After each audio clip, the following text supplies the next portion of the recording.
01 के अंदर हमारे पास 4 टॉपिक्स हैं, जिसके अंदर सबसे पहले स्टेम एंड लीफ डायग्राम आता है, स्कैटर प्लॉट, फिर कोरिलेशन एंड देन रिग्रेशन। सारे आसान से गो थ्रू करना शुरू करते हैं। सबसे पहले स्टेम एंड लीफ है, जो हमने मिड टर्म से पहले भी किया था। इसमें बेसिकली डायग्राम बनानी है। आपको डेटा इस तरीके से दिया हुआ है, टेबल की फॉर्म में दिया हुआ है, किसी भी फॉर्म में दिया हुआ है।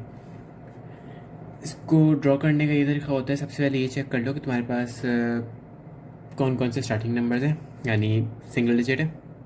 सिंगल डिजिट के अंदर 0 आ रहा है, 1 2 3 4 5 और फिर 11 आ रहा है। अब इसके अंदर यही है कि सबसे पहले सॉर्ट कर लो जो भी डेटा दिया हुआ है। इसको ड्रॉ करने का तरीका है कि एक जगह हमारे पास स्टेम की हेडिंग आती है, एक जगह लीफ की आती है, बीच में लाइन बनाते हैं। अब 7 को कैसे रिप्रेजेंट करेंगे, हम यहाँ पे एक 0 लगा देंगे और यहाँ पे 7 लिख देंगे, तो हमारा 7 रिप्रेजेंट हो रहा है। अगर 10 को रिप्रेजेंट करना है तो हम यहाँ पे 1 लिख देंगे, 0। अब 10 को रिप्रेजेंट कर लिया, 11 को करना है, 0 के कॉमा लगा के 1, 12 के लिए 2, 13 के लिए 3, 18 के लिए 8। अब 27 की बारी है, 2 यहाँ पे लिखा, उसके बाद 7 8 आधा हो गया, 3 के लिए 30, 9 4 के लिए 2 एंड देन 5 56 के लिए यहाँ पे 6 और अब 113 आया है। इसके अंदर हमें याद रखना है कि हमारी जो लीफ वाली वैल्यूज़ हैं ये हमेशा सिंगल डिजिट्स होंगी। तो अगर हमारे पास 113 है तो 11 हमारा स्टेम बनेगा और 3 यहाँ पर आएगा। ये है स्टेम एंड लीफ डायग्राम, बहुत आसान सी है, मुश्किल से एक नंबर के आने के चांसेस है। अब इसके बाद हम मेन टॉपिक की तरफ मूव करते हैं। मेन टॉपिक के अंदर हमारे पास ये आता है कि हमें स्कैटर प्लॉट करना है, कोरिलेशन रिग्रेशन। कोरिलेशन और रिग्रेशन के लंबे लंबे फॉर्मूलाज हैं। स्कैटर प्लॉट डायग्राम बनेगी। अब ये एग्जाम्पल ली हुई है जो मिसने कराई है, उससे सिमिलर है। इसके अंदर बेसिकली ये है कि अ study is conducted to determine if the number of hours a student spends studying per week can predict their final exam score. A random sample of 5 students yields the following data. सही है। इससे हमें क्या क्या पता चला, इससे हमें पता चला कि हमारे पास नंबर ऑफ़ आवर्स एक वेरिएबल है और फाइनल स्कोर एक वेरिएबल है। अब इससे हमें ये भी समझ में आता है कि एक हमारे पास डिपेंडेंट है दूसरे के ऊपर। जैसे अगर नंबर ऑफ़ आवर्स को मैं x कह दूँ और फाइनल स्कोर को y कह दूँ, तो y जो है ये डिपेंडेंट है x के ऊपर। जितनी ज़्यादा x की वैल्यू होगी उतनी ज़्यादा y की होगी। ये बात समझ में आनी चाहिए कि डिपेंडेंट कौन सा है, इसको कैटेगराइज करना है, क्योंकि फॉर्मूला जो हम रिग्रेशन में यूज़ करेंगे उससे बहुत हेल्प होगी। फिर अब डेटा दिया हुआ है हमें, आवर स्टडीज़ को हम x कह देते हैं, एग्ज़ाम स्कोर को y कह देते हैं। x हमारा मेन है, y x के ऊपर डिपेंडेंट है। तो इसका स्कैटर प्लॉट इस तरीके से बनेगा कि जो भी मेन वैल्यू होती है उसे हम x एक्सिस पे लेके आते हैं, 4 6 8 10 12 और एग्ज़ाम स्कोर यहाँ पे है ना 5 का डिफरेंस आई गेस 55 65 75 85 95। इस तरीके से अब हमें प्लॉट करना है। जब हमारे आवर स्टडीज़ 4 है तो हमारा एग्ज़ाम स्कोर 55 है, बिल्कुल यहाँ पे। जब हमारा आवर स्टडीज़ 6 है तब 65 है। जब x की वैल्यू 8 है तब 70 आ रहा है। 70 बेसिकली यहाँ बीच में कहीं पे आएगा। जब हमारी x की वैल्यू 10 है तब 85 आ रहा है। और जब 12 है x की वैल्यू तब 90 आ रहा है। 90 बेसिकली यहाँ पर है। अब यहाँ पे तो बहुत ज़्यादा लिनियर क्लाइम था, यानी ग्रेजुअली इंक्रीज हो रही थी। यहाँ पे लिनियर क्लाइम था। इसके अंदर हम लोग एक स्केल लेके आएंगे, स्केल नहीं है कोई पेन रख लो। इसके अंदर हमें देखना है कोई एक लाइन खींचनी है जिसके अंदर मोस्ट पॉइंट्स आ रहे हों। अब अगर ये ग्राफ में बना होता है तो चांस है कि हमारी जो लाइन है उसके अंदर 4 आ रहे होते, 5 आ रहे होते या सारे ही आ रहे होते। यहाँ पे मुझे एक ये लाइन दिख रही है जो अपवर्ड जा रही हो सबसे स्ट्रेट, एक यहाँ पे भी है, बट इसका जो एंगल है थोड़ा सा मुझे कम लग रहा है और इसके अंदर 2 आ पाएंगे, ये मैं सोचा। तो इस लाइन को बना लो, इस लाइन को हमने ड्रॉ कर लिया, ये हमारा स्कैटर प्लॉट का काम हो गया। अब इसके बाद कोरिलेशन का टॉपिक है।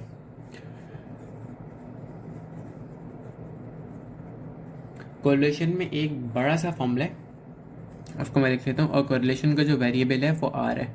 अगर मेरी राइटिंग में वी लग रहा हो तो उसे इग्नोर कर देना, ये आर है। कर्सिव आर में बनाऊंगा तो वो एक्स की तरह लगेगा और मैं और कंफ्यूज होऊंगा। आर का फॉर्मूला ये है कि एन, ये हमारा सैम्पल होता है, multiplied by summation x y minus summation x summation y. ये ऊपर वाला हिस्सा हमें याद रखना है, ज़्यादा इंपॉर्टेंट है क्योंकि यही हम रिग्रेशन में भी यूज़ करते हैं। डिनोमिनेटर चेंज होता है। अब डिनोमिनेटर में 2 अंडर रूट्स बनेंगे। पहले वाले के अंदर आएगा n summation x squared minus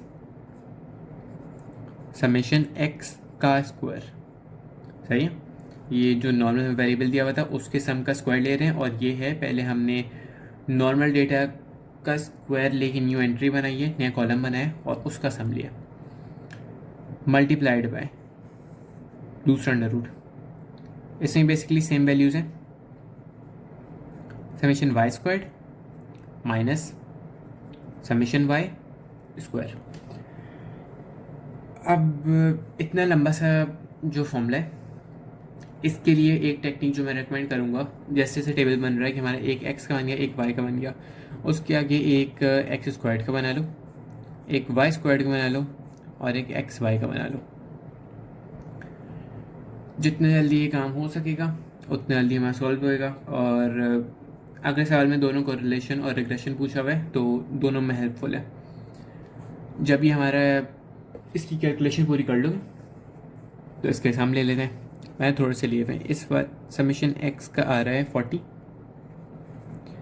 Y का आ रहा है 365, एक्स स्क्वायर्ड का जो है वो है 360,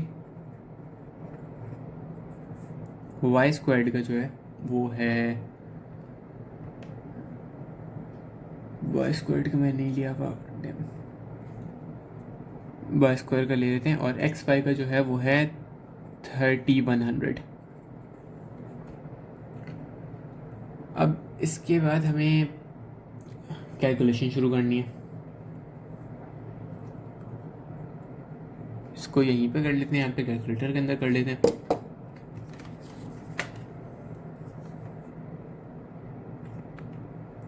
सबसे पहले हमारी n की वैल्यू 5 है। 5 मल्टीप्लाइड बाय एक्स वाई का हमारे पास है 3100 माइनस एक्स की 40 आई थी और वाई की 365 है, upon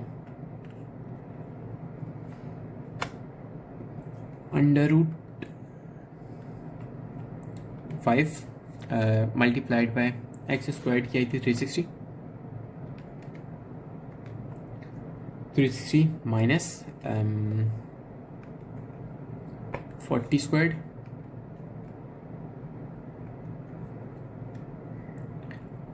multiplied by another under root 5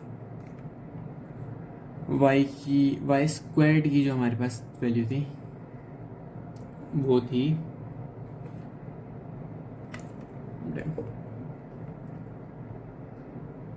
y squared. ये टेबल की वैल्यूज़ भर दी हैं, अगर कॉपी करना हो तो देख लेना। वाई स्क्वायर की हमारे पास जो वैल्यू आ रही है सम करने के बाद वो है 27,475। सही है, अब इसको पूरे ही सॉल्व कर लेते हैं।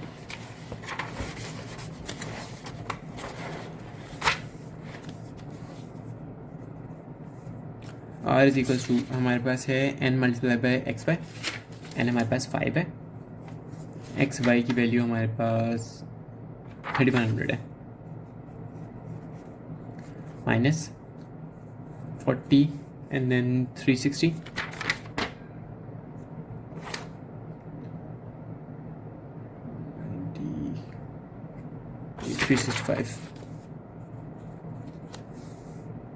अपॉन पहला अंडर रूट इसके अंदर है n and then x squared जिसकी वैल्यू है 360 माइनस एक्स की वैल्यू 40 का square multiplied by under root 5 into y squared which is 27,475 minus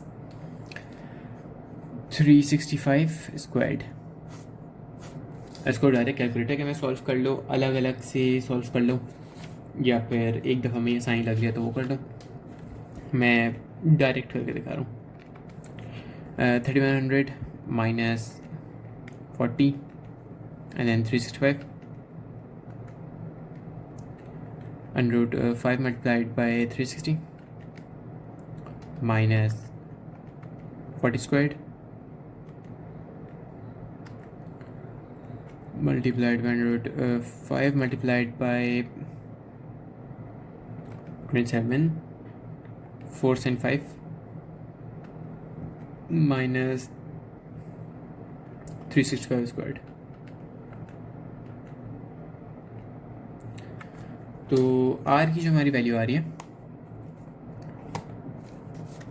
0.98।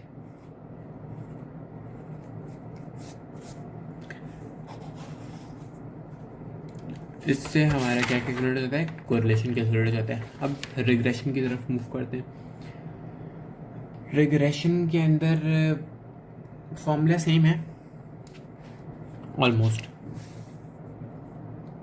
लेकिन रिग्रेशन में ये आता है y is equals to slope का जो फॉर्मूला होता है which is y is equals to a plus b x. Yes, ये हमारे पास रिग्रेशन का फॉर्मूला होता है।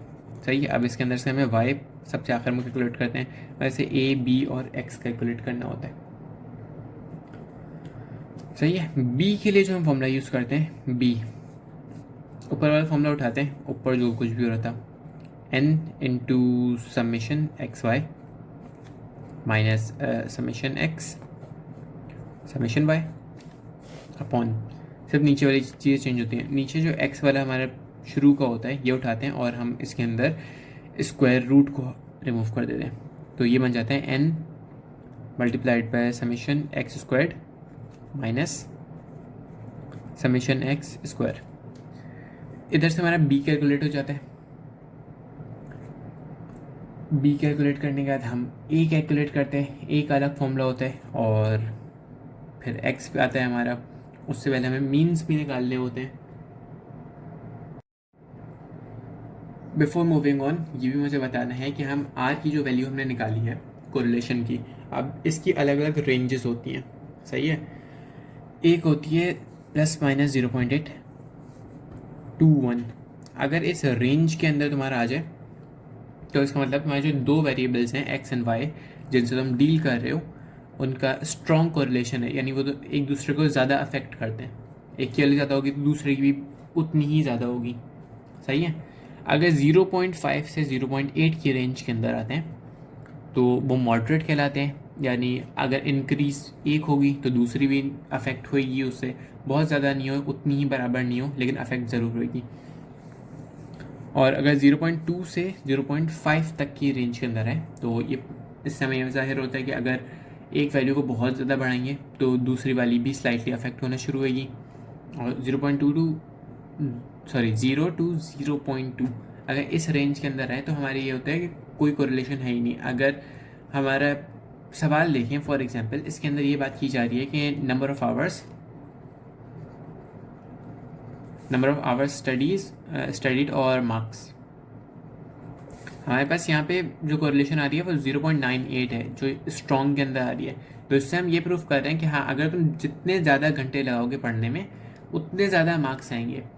अगर फॉर एग्जांपल हमारी ये 0.98 नहीं आती और r इज़ इक्वल्स टू 0.1 कह देते हैं, 0.1 आ रही होती, तो हम ये कहते हैं कि इन दोनों के बीच में कोई कोरिलेशन ही नहीं है। ये ऐसी बात है कि ये कहना कि जितना ज़्यादा तुम खाना बैठ के खाओगे उतने ज़्यादा मार्क्स आएंगे तुम्हारे पेपर के अंदर, या जितना ज़्यादा तुम स्क्रॉल कर रहे होगे उतने ज़्यादा मार्क्स आएंगे, तो इनके बीच में कोई कोरिलेशन नहीं है इफ़ इस रेंज के अंदर आएगा। सही है, ये रेंजेस थोड़ी सी याद रख लिया, शुरू की दो, ये इंपॉर्टेंट होती हैं। फिर आप इसके बाद हम स्लोप की तरफ मूव करेंगे, जो है हमारा रिग्रेशन का टॉपिक। रिग्रेशन की बेसिकली हमारी ये एक इक्वेशन होती है, ये याद रखनी है।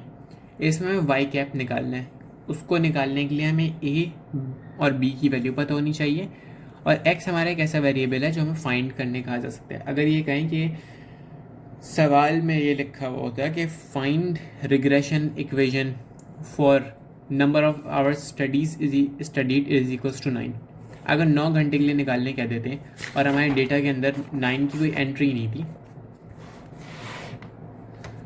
8 की थी, फिर 10 की थी, तो हम यहाँ से उसका निकालने की कोशिश करते हैं स्लोप।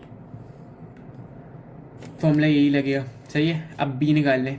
बी निकालने के लिए कुछ नया काम नहीं है, ऊपर का वही जो प्रीवियसली किया था वो उठा लिया, नीचे के अंदर हमने छोटा सा पार्ट उठा लिया फॉर्मूले का, डिनोमिनेटर का, उसे यहाँ पे लगा दिया, कैलकुलेटर में डालो, इसका एक नंबर आंसर आ जाएगा, पॉइंट्स के अंदर है, आने दो, माइनस में आ रहा है, आने दो। सही है, अब ए को कैसे कैलकुलेट करना है, यहाँ पे वाई बार और एक्स बार क्या रिप्रेजेंट कर रहे हैं, वाई बार और एक्स बार ये मीन है। मीन निकालने का तरीका ये है कि समेशन वाई जो आया था इसे हम एन से मल्टीप्लाई कर दें, इधर से वाई का मीन निकल जाएगा, और समेशन एक्स को एन से मल्टीप्लाई कर दूँ, सॉरी डिवाइड कर दूँ, तो एक्स का मीन निकल जाएगा। इन दोनों को यहाँ पे पुट करो, और इससे पहले हमें बी निकालना ही पड़ेगा। बी हम निकालेंगे, ए की वैल्यू आएगी वो माइनस में आए प्लस में आए। जब ये सारी वैल्यूज हमारे पास आ जाएंगी तो हम उन्हें इधर रिप्लेस करेंगे।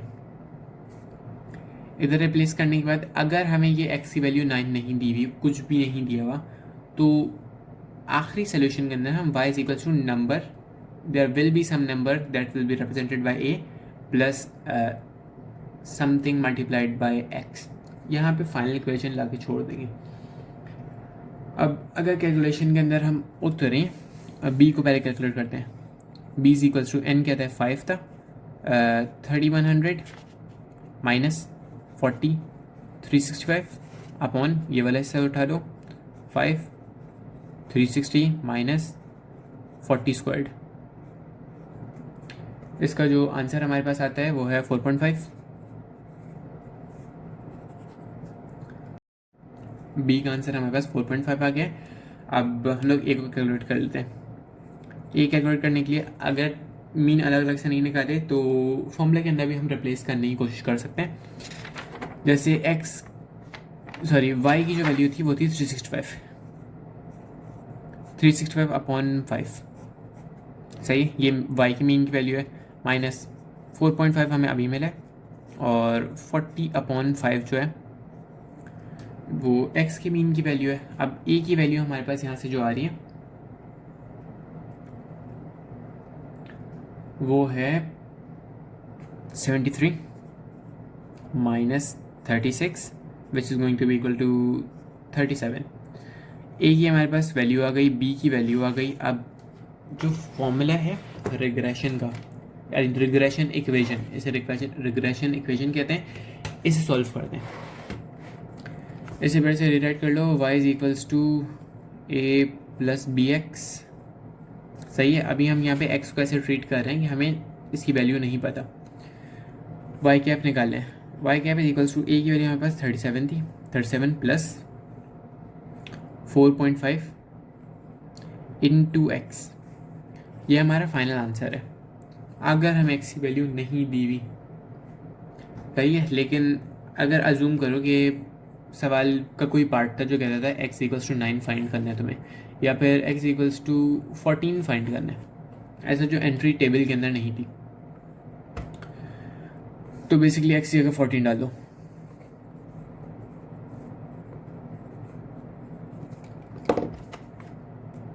4.5 इंटू 14 होता है 63,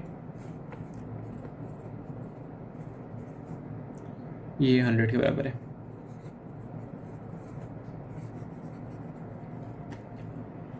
और इसी के साथ हमारा CLO1 के जितने भी टॉपिक्स है वो कवर हो जाते हैं।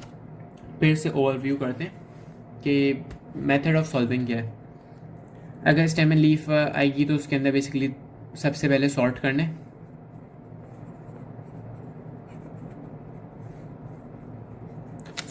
दूसरे के अंदर बेसिकली बस असाइन करना शुरू कर देने। इस बात का ख्याल रखना है कि लीफ जो है वो सिंगल डिजिट होंगे, तो स्टेम डबल हो सकते हैं। सही है। स्कैटर प्लॉट, स्कैटर प्लॉट में हम एक्स एक्सेस पे वो रखेंगे जो हमारी मेन वैल्यू होगी, जो दूसरे वाले को इन्फ्लुएंस कर रही होगी। जैसे हमारे पास यहाँ पे एक्स था, नंबर ऑफ आवर्स, हम उसे एक्स एक्सिस पे डालेंगे। ये स्कैटर प्लॉट था। फिर उसके बाद हमें ये देखना है कि कोई एक लाइन हम लोग खींच रहे हो किसी भी एंगल से, स्ट्रेट होनी चाहिए। अभी ऊपर की तरफ भी हो सकती है, यूं भी हो सकती है, नीचे की तरफ भी जा रही हो सकती है। सही है कि जितने ज़्यादा पॉइंट्स आ सकें उतने ज़्यादा पॉइंट्स इस लाइन के अंदर हो।